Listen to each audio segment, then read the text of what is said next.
All right, thank you all for joining our talk on extending FinOps to on-prem at scale. I'm Ron. I'm Alex Kadavil. And today we will tell you a little bit more about us, Target, our team, and then we're going to walk you through the 3 phases of FinOps, and then hopefully leave you with some key takeaways. And maybe we answered some of the questions out there, but if not, we'll have a Q&A session too. But before we get in, just in case you don't want to talk about FinOps, who are you? All right, here's a little bit more about me, and if we can't connect on FinOps, we'll connect on some of these topics maybe. But so I'm farm raised.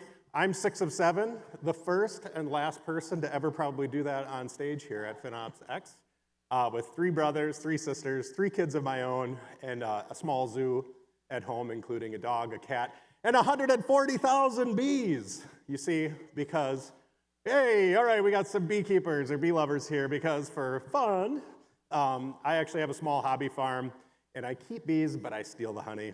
And then I have chickens, and like the outdoors, and have been recently getting more and more into music, recently picking up the ukulele.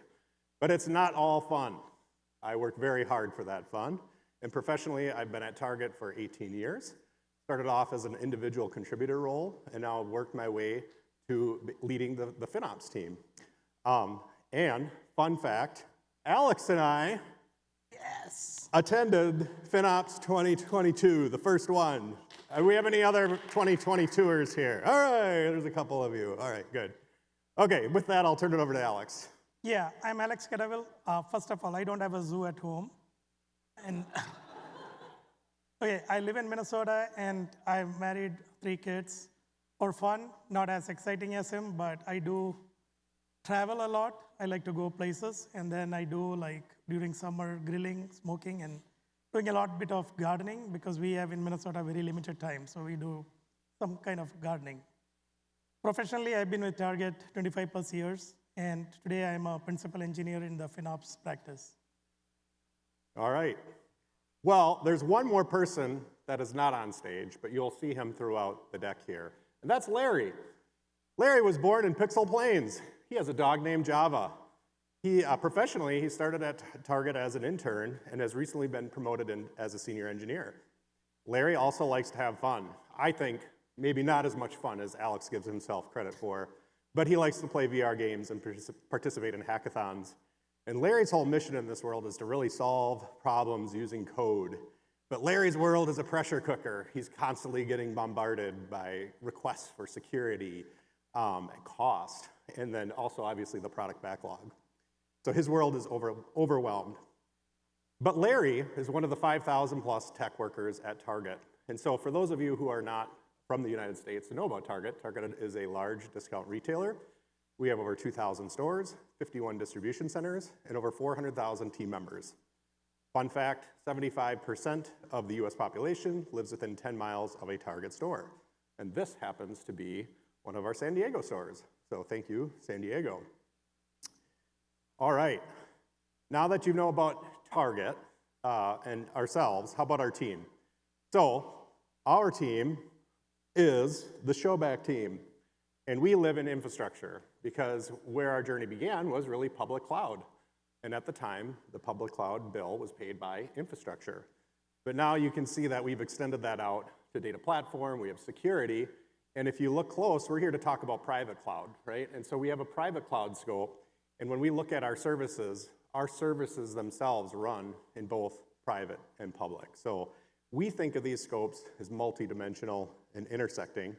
And our team does more than just FinOps. We really run a whole Showback platform that makes managing tech fundamentals easy at scale with the vision that we are a decision enabler for the enterprise. So where did our journey begin? I had a little teaser, but oh no! It's the cloud cost monster. Okay, well, thank you for having a little bit of fun with us. So that's a picture in 2023 FinOps X. I presented this exact slide with Kim. All right, yes, good. And so at the time, I was the principal engineer, and I had to wear the mask, and so now Alex is the principal engineer, and he has to wear the mask. So that's the running joke. So anyways, at the time, we talked about Larry and how really COVID was changing our guest shopping behavior, and that resulted in Larry responding with all of this extra infrastructure, thus creating the cloud cost monster. So really, he was having a problem seeing the bills. So we took the public cloud data, the billing and utilization, and created a tool called Cost Hub. And now, what we're here to talk about is how we've extended that to on-prem and even our store's environment. So Cost Hub then is just one place where Larry can go and see all of his costs, no matter where he is running software at Target. We also use Cost Hub to just enable other FinOps capabilities. So here's a little screenshot of Anomaly. Little fun story on that. When we brought in our AI costs into Cost Hub, we had teams that were experimenting with different models. One of the models was very expensive, and our Anomaly capability caught it. They didn't even realize that it had such a drastic impact on their costs, and they were able to revert that. So this looks awesome, but I bet you probably want to know more about how do we create an on-prem bill. Would say, yeah, maybe? Okay. Well, I have just the guy here to help us walk through it. So today I'm going to walk you through how we took the, how did we bring the on-prem data center data into the bill. So to start with, when we started our FinOps practice many years ago, our first thing was to bring data from the public cloud. So we onboarded the public cloud. And when we look back, that was an easy task compared to what we did with a data center. So with the public cloud, all we had to do was take the billing data. We had to do the attribution into our applications, do the taxonomy around it, and then we had to ingest it, put it into our cost Showback application. But when we are looking at doing the same thing for our data center, we figure out it's a totally different beast, to try to get all of that data. Plus, we don't have a bill. Unlike public cloud, you are not getting a bill from the data center. Data center was never built to provide a bill, nor a monthly usage, or none of that data existed. All they had was just hardware. So our challenge was how do we take that cost, convert it into a bill, and at the same time, how do we take that cost, divvy it up equitably across every application, shared cost, all of those. So today I'm going to walk you through the challenges we had, how did we do it, and then how did we extend the FinOps for cloud into our data center. So with that, I'm going to set some internal terminology. What we have is we say cost is not bill for data center. Because for public cloud, it was just the bill we could consume it. But for data center, we have to take the cost first, somehow convert it into a bill. And so we'll walk you through those steps. So first of all, cost, those are what the procurement and the finance, they are more looking at what goes into the data center, what's their budget, are you exceeding the budget? So those kind of things.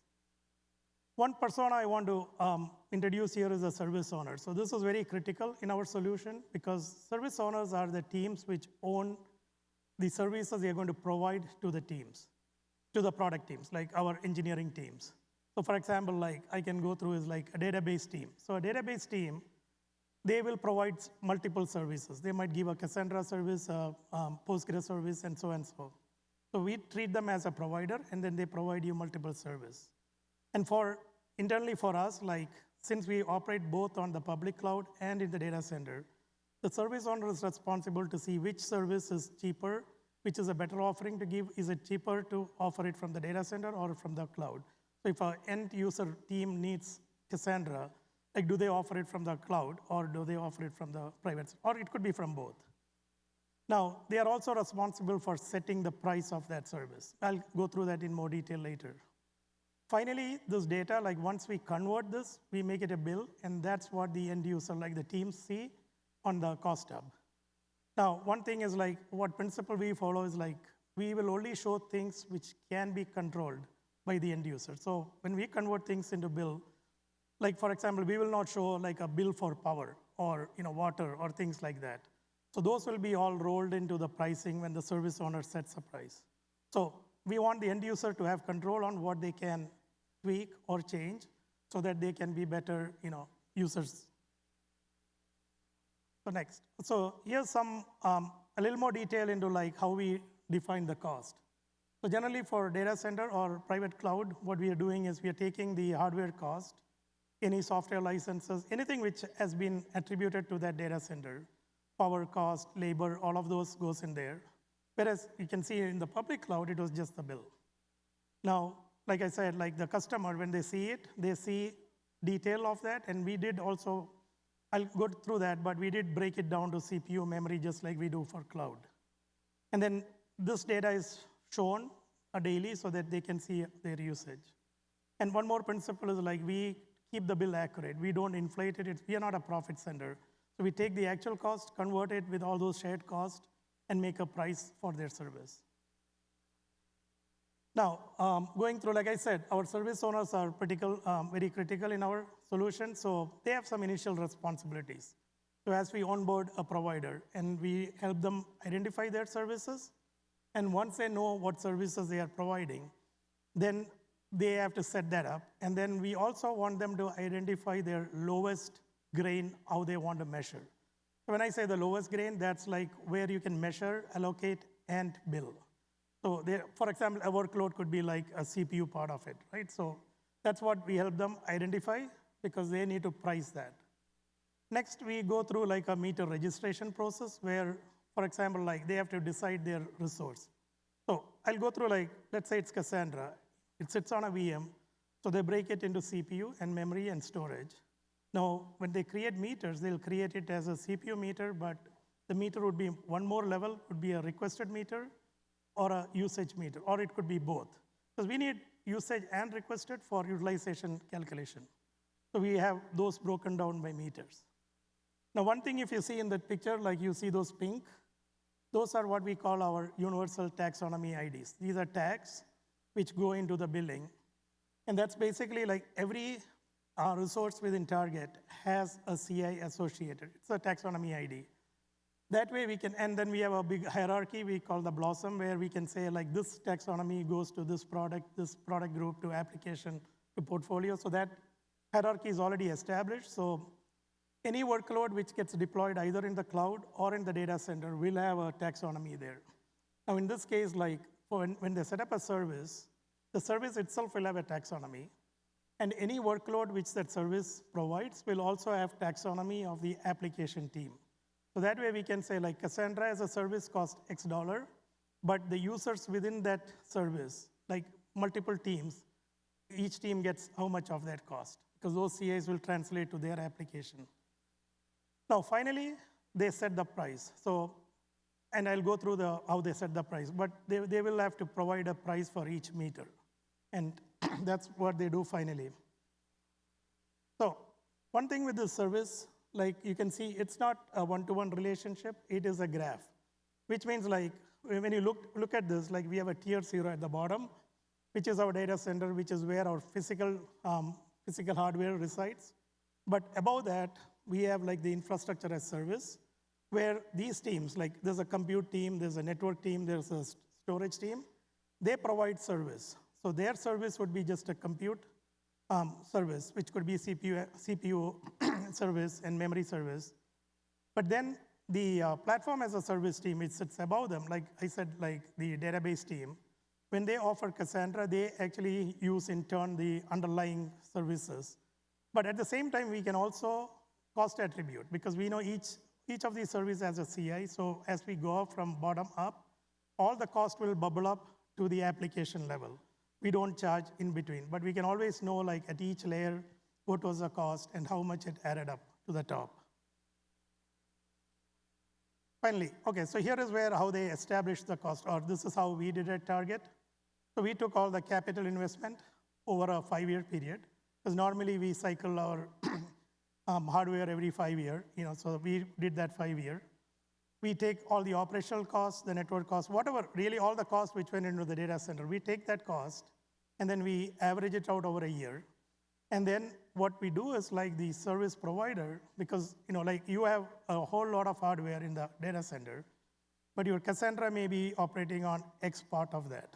So they take from that, like how much is that X part, and they price their service. Now, one other thing they will do is like every quarter or every half yearly, they revise that price because more hardware might have gone in or gone out. So if things get added, they reprice their service. So we go through a repricing because we keep the history of the price. So they can keep changing the price anytime they want. Now, one tip is like with data center, like you buy a computer, right? So you get CPU, memory, everything as one VM machine. So it was hard for us to, like, because we wanted to do it similar to public cloud, where we wanted to charge CPU, we wanted to charge memory. So we took inspiration from the public cloud. We just took the ratio of how public cloud works, take a machine, how much is CPU ratio to memory, and we just applied that same. So you could use that. Okay, so now that I've told you how we do all the costing, what goes into the cost, now the next step is to ingest the data. So our team, FinOps team, like we came up like two primary methods. We have a data pull method and we have a data push method. Now with the data pull, we own pulling the data. So it's our FinOps team which owns pulling the data. And we have multiple services. We have 70, 80 services within the target. So we go pull the data. Now the advantage with that is like it's quicker to onboard them because we could, like public cloud, we could just take the bill and consume it.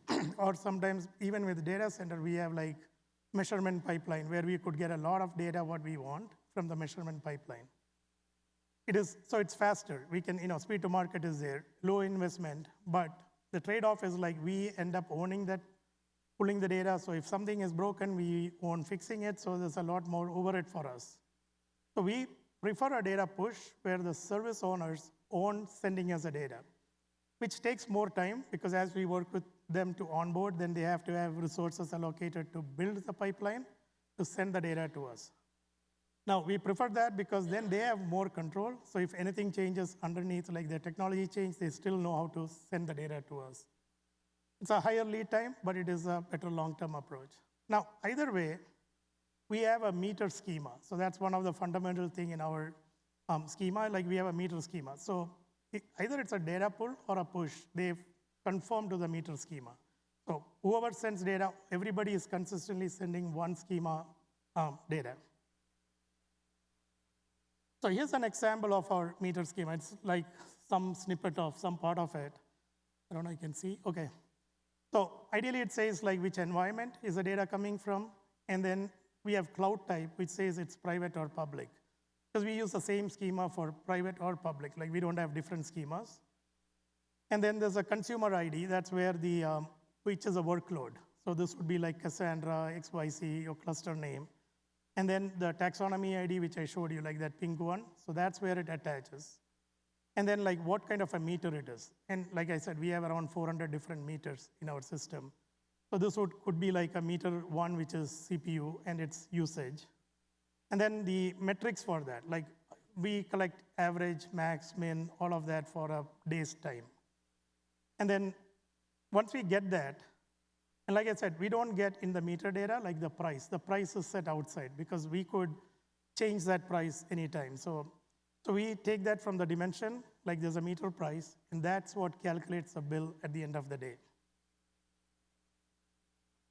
So this is just a high-level overview. So like I said, we start with cost, and then cost gets converted into meter, and then it converts to bill at the end. So here, for example, like we have on-prem data and public cloud as our source, and then our service owners set up different levels of service. There could be many different, and they could also span between data center and public cloud. And then they create meters out of that. So for each service, there'll be like n number of meters. And then once all of these are established, like I said, they send data multiple times a day or like once a day. We can process either way. And then at the end of the day, like once a day, we process through the meter base. We call it the meter base. We have all the data coming in there. And one more thing is when the service owners set up everything, like they have some dimensions to set up, like what is their provider info, what is their service name, things like that. And at the last, you can see there's a price. That's where they set up the price for the meter. Now, like I said, we run the billing once a day. So during that billing cycle, it takes everything from the meter base, it goes through the dimension, pulls, calculates the pricing, and creates a bill. Now, along with that, we also run multiple sub-processes. We run like anomaly detection, we do forecasting, we do budgeting, and two other things like we do insights and we do scoring, which eventually Ron will go through that in more detail. And then when all of this is done, that's when it surfaces in the cost tab. So Larry can go to the cost tab and any day look up all of his cost, his spend, his anomalies, his budget, and anything which has been flagged, he'll be able to look there. All right. The second phase of FinOps is optimize. Okay, this is after lunch. You can do better than that. I don't know.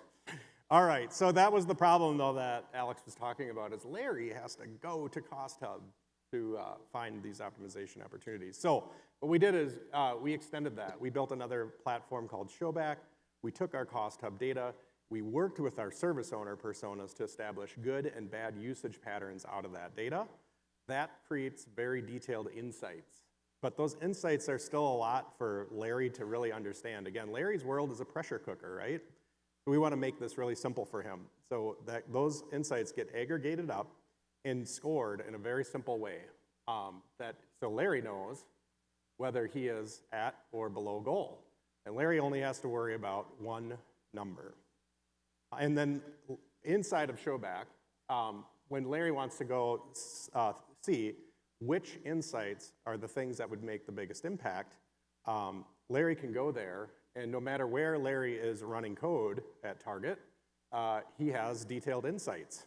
And Larry can then click on those insights to understand exactly what he should be doing and then how much that will save. And one of the principles that we have around insights is that they have to be actionable. So we're not going to send Larry information that he can't act on. So that's great for Larry, but in order for that to work, we need good data from our service owners, right? So how did we solve that problem? Well, we extended the simple score model into our service owner personas so that they also need to go and they track against an enterprise goal. Everybody needs to be at this goal, right?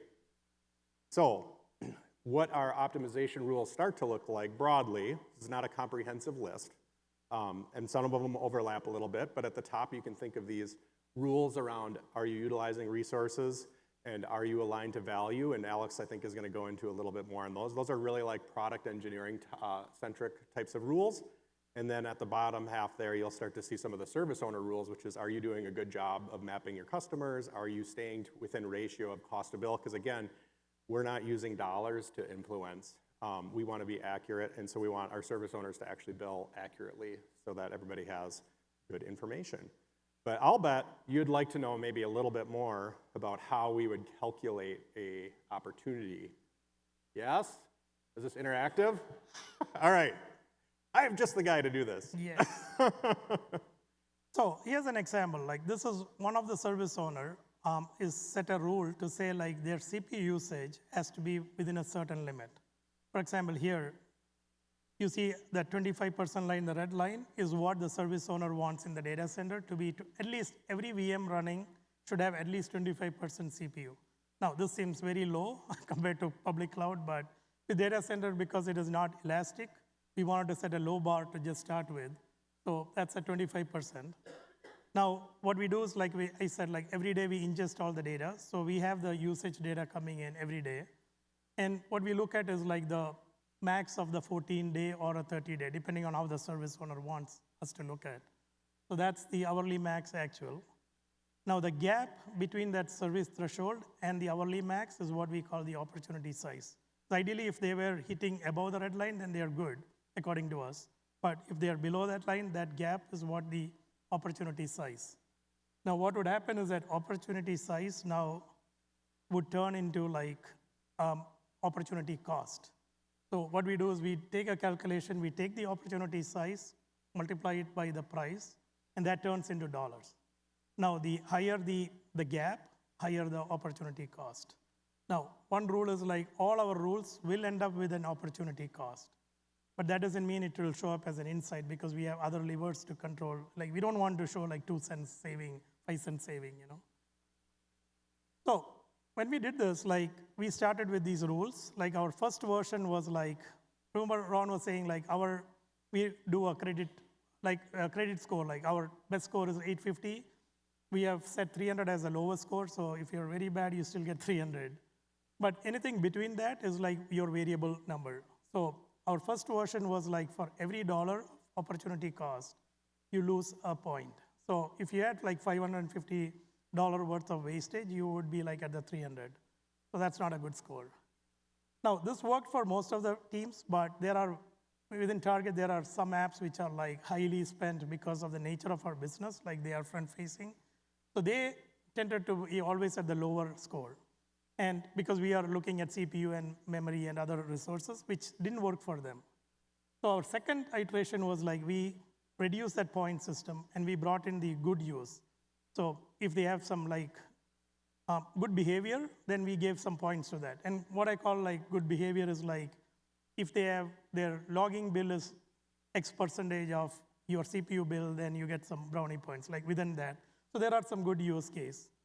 So that actually bumped up their score a little bit, but it was not enough to bump them up fully, like to get them, because whatever they do, even if they turn down or resize their machine, they still couldn't get their score up because their wastage was still above $550 or $600.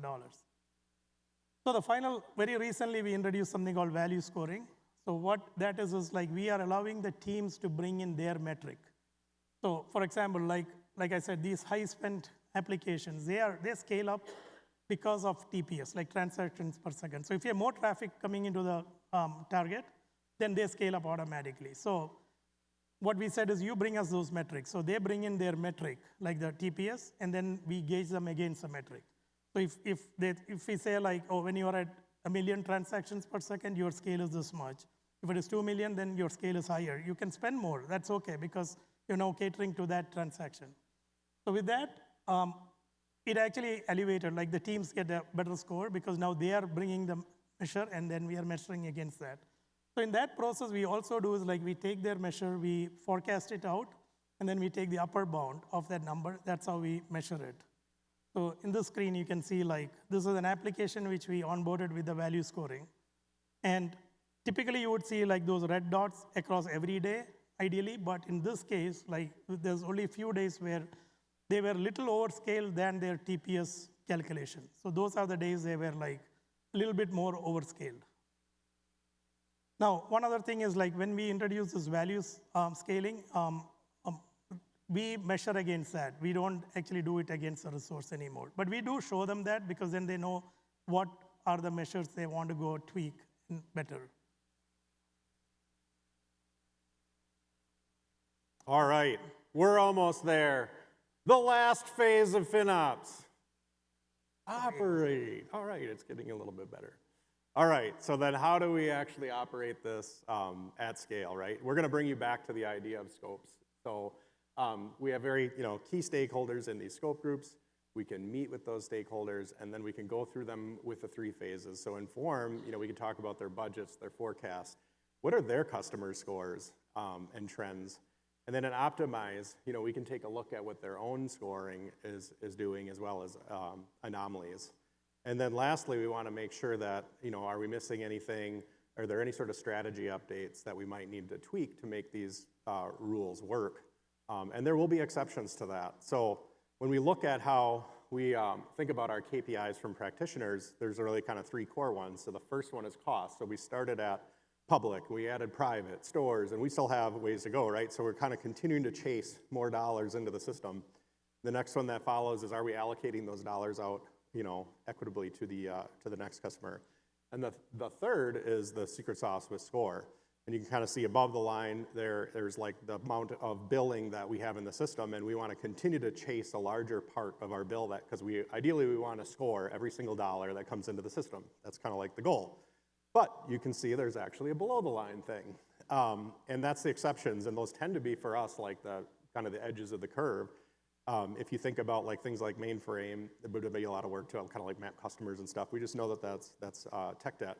And then on the other end, like AI, like we wanted to actually encourage AI use. So we were able to show teams the AI on their bill, but we weren't gonna penalize them on their score.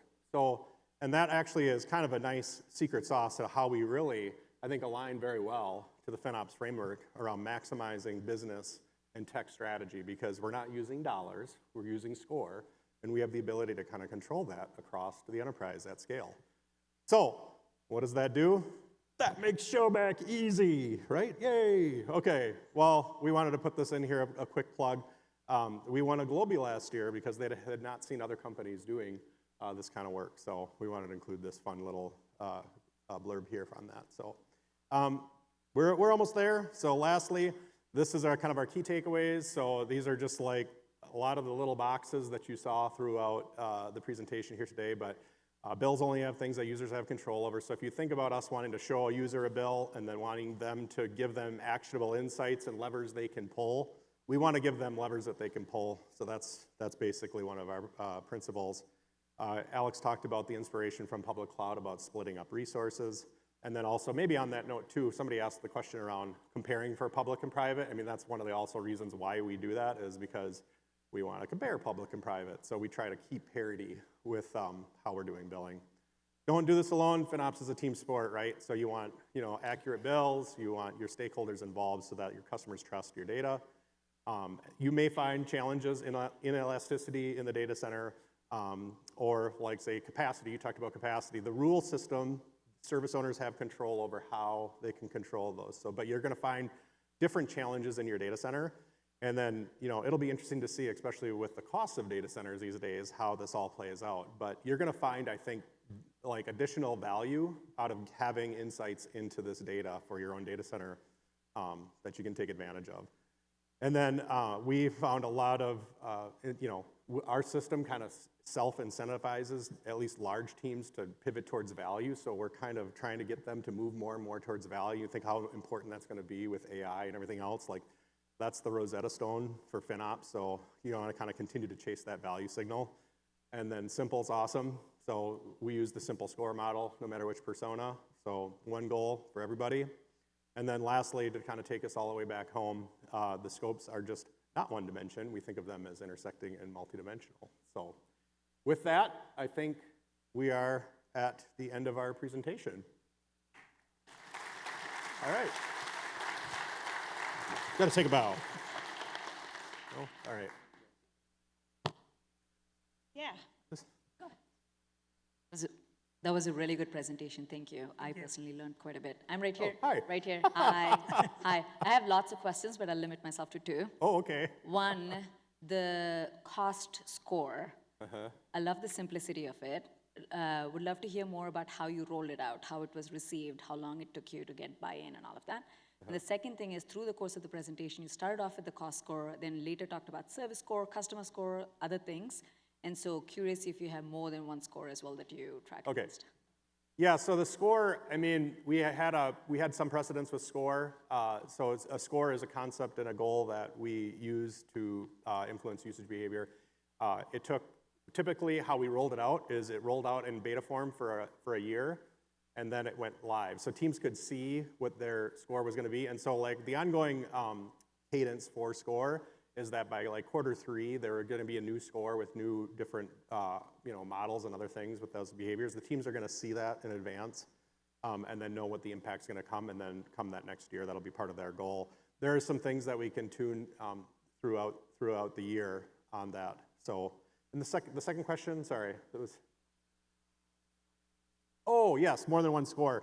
On that note, so I said we manage a tech fundamentals at scale. So cost score is just one of our scores that's in the system.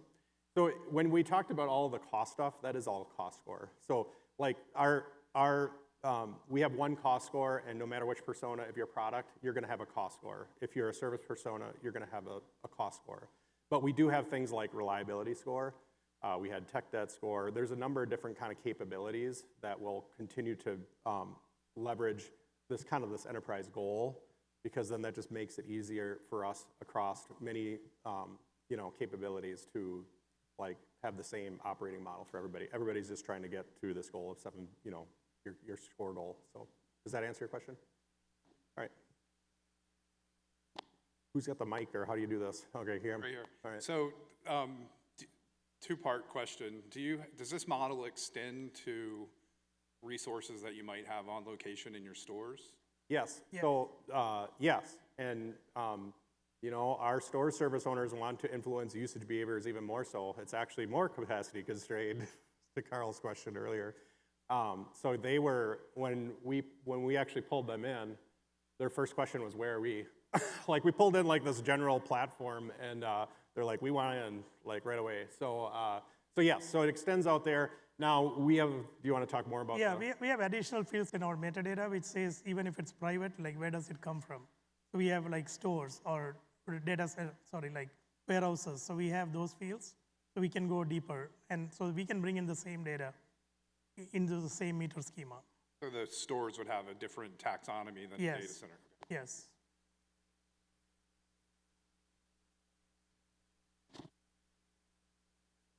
Hey, how's it going? Curious, how do you guys, what approach you take for allocating like people costs, like data center operations, network, like all those folks that support the infrastructure and platform, and then also unused capacity, what you guys do for allocating that? So on the people cost, how we have operated, the only people costs that are included are in the data center operational costs, because the general principle that we operate around is whether you're running a platform on-prem or in public, you still need the same people. So that piece of it is kind of neutralized. So that's that piece of it. Allocating unused capital or unused capacity, like on-prem itself, that's a separate. So we're not as involved with that, but there's Right, a separate it's our capacity planning. team which tells us. Yeah. So I don't have a good answer for that. Yeah. Any more questions? Yeah. Hey, so my question is about the score again, sorry. Yeah, good. So in the past, we've played with scores, mainly with network health and stuff. So it creates very often like a question, why is my score this? So was there a request for like breakdown? And was the question about like kind of, was that something which was bothering the people like who was using it, saying, what does this score mean? Like, what is the breakdown? Was there sort of a pullback on that front, like saying, challenging this doesn't make sense, or this sort of, so is that like, how did you get to the score and the request for breakdown? And was there like a back and forth between that doesn't make sense, this makes sense kind of stuff? Yeah, I can try to answer that. So yes, so like you saw the score, like you can see all the details about that score. So like one of the screen we showed you the insight. So they get to see all the insights which contributed to that loss of score. So, and there are help on the screen which you can say like, this is how we calculate. So each one of those will tell you how exactly we calculated. So that's easy for them to understand how it is. Now, back to your question, sometimes yes, so what happens is like, they made an adjustment today, like they reduce the size. It may not show up in the system tomorrow morning, but sometimes there's a lag. So also our billing process do take care of like if one of the service owner didn't send data for a day, for whatever reason, we do a 3-day look back. That's built into the system. So it'll show up within a 3-day period. That's a max. But also we can do is like one-off runs where if somebody really broke down for a week, we can reprocess them. So those are the times when somebody will say, hey, I stopped an instance, but why is it still showing up? But we can always find an answer for that. And I would add one more thing to Alex's answer, which is, I talked about this beta window earlier. So a beta window exists for a whole quarter for teams to look at the next version of score. It rides right alongside of their other score, their real score. And that's the window of opportunity that customers can go in and challenge us on why their score is changing or what is driving the change of that score. So there is a window of feedback for that to kind of help us get that right. So yeah, but you do get, I mean, everything's gonna have an exception, so yeah. All right. I have a question regarding the score. You guys are using on-prem and the cloud, right? Yeah. And the reason, I guess most companies still having on-prem is cheaper than public cloud, right? Way cheaper. In this case, when you do the score, how do you consider the use of cloud portion, the use of on-prem portion? Do they have different kind of treatment? I guess that's question number one. Number two is like, whenever this behavior are happening, is it like more of the company behavior that basically, if the engineer want to use capacity, does this engineer decide it goes to cloud or on-premise, or it kind of some automatic channel that route you to the right destination without engineering to know? That, I can, Yeah, start. I'll try to add in. ultimately, the control is with engineering on that. So yeah, so there's no governance that happens. Yeah, there's no automatic workload placement, but our normal mantra is like, if you are guest facing, you get your first priority into cloud. Otherwise, you are in the data center, because it's not a guest facing. So that's how application teams have been architecting their system, because sometimes they have to be really fast and scale up and all of that. Okay. So how about the first part of the question? yeah, How to score? I'll answer that. yeah. So if you remember how we did this cost opportunity calculation, like the cost or the meter pricing for on-prem is in, right? We have separate pricing for on-prem, or no matter where you're running it. So that calculation is part of the score. So however the service owners want to weight that, that's fine, but the opportunity to dollar is what it is for on-prem, and then the rule will manifest itself. So we do see more, I would say we do see generally more criticals and highs in public.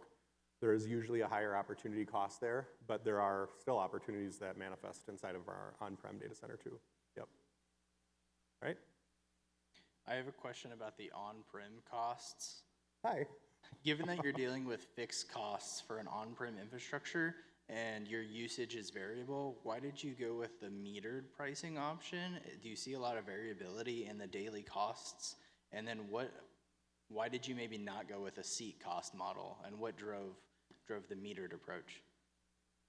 The metered approach was when we started with public cloud, we did the metered approach.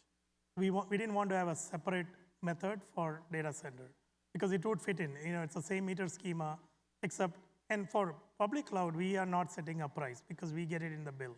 So our meter schema has additional fields which carry the price of the public cloud. So there's no pricing separately.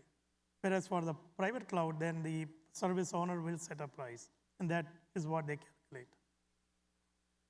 All right, we'll just take one more question. I'm coming to you. These are wonderful questions, by the way. Thank you so much. Thank you. Still data center. So when you calculate the score for the on-prem, do you include the hardware depreciation? And also, if a hardware reach end of the life cycle, completely revamping, compared to cloud, this could be a big disadvantage. So just wonder, how do you handle that? So if during the slide presentation, we talked briefly about how the pricing for on-prem gets set, and how that does get set is over a depreciated schedule. So depreciation is built in, and it's kind of a rolling window over 5 years. So when an asset comes out, I think largely it's the 5-year window that's rolling, and hopefully there's enough new stuff coming in and old stuff going out. So, but it is a rear-facing window, and now with the changing prices, I'm thinking about maybe we need to think about a forward version of this. So that's one thing I'm thinking about is on-prem pricing is probably going to change a lot. So thank you. Yep. If you have more questions, catch them after the session, but please give them a huge round of applause. Thank you. Hey everyone, producer Andrew here. Thanks for watching. Check out the rest of our channel for more FinOps content. Like, subscribe, and leave questions and comments for our speakers. We appreciate your support.